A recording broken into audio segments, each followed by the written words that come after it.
ನಮಸ್ತೆ ವೀಕ್ಷಕರೇ, ನೀವು ಇಷ್ಟಪಡುವಂಥ ವ್ಯಕ್ತಿ ನಿಮ್ಮಿಂದ ದೂರ ಆಗಿದ್ದರೆ ಅಥವಾ ನೀವು ಪ್ರೀತಿಸಿದವರು ನಿಮ್ಮಿಂದ ದೂರ ಆಗಿದ್ದಾರೆ, ಬರ್ತಾ ಇಲ್ಲ ಗುರುಗಳೇ, ಏನು ಮಾಡಬೇಕು? ತುಂಬ ಟೆನ್ಷನಲ್ಲಿದ್ದರೆ ಈ ತಂತ್ರ ಮಾಡಿ.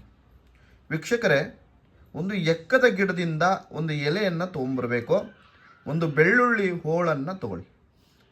ವೀಕ್ಷಕರೇ, ತಗೊಂಡು ಆ ಎಕ್ಕದ ಗಿಡದ ಎಲೆ ಮೇಲೆ ಯಾರು ದೂರ ಆಗಿದ್ದಾರೆ ಅವ್ರನ್ನ ನೆನೆಸ್ಕೊಂಡು ಒಂದು ಗೊಂಬೆಯನ್ನು ಬರಿಬೇಕು.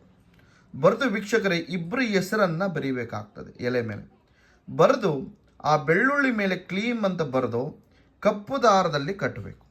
ವೀಕ್ಷಕರೇ, ಕಟ್ಟಿ ಯಾವ ಗಿಡದಿಂದ ಎಲೆಯನ್ನು ತೊಗೊಂಬಂದಿರ್ತೀರಿ ಅದೇ ಗಿಡಕ್ಕೆ ಹೋಗಿ ಕಟ್ಟಿ ಬರಬೇಕು. ವೀಕ್ಷಕರೇ, ಕಟ್ಟಿ ಬನ್ನಿ. ಯಾರು ದೂರ ಆಗಿದ್ದಾರೆ, ಯಾರು ಮಾತಾಡಿಸೋದಿಲ್ಲ, ಯಾರು ಫೋನ್ ಮಾಡೋದಿಲ್ಲ, ಅವರಾಗೆ ಮಾತಾಡಿಸ್ತಾರೆ.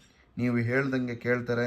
ಇನ್ನು ಮುಂದೆ ಜೀವನದಲ್ಲೇ ಅವರು ನಿಮ್ಮನ್ನು ಬಿಟ್ಟು ಹೋಗೋದಿಲ್ಲ, ಶಾಶ್ವತವಾಗಿ ನಿಮ್ಮ ಜೊತೆಲಿರ್ತಾರೆ. ಮಾಡಿ. ನಮಸ್ಕಾರ.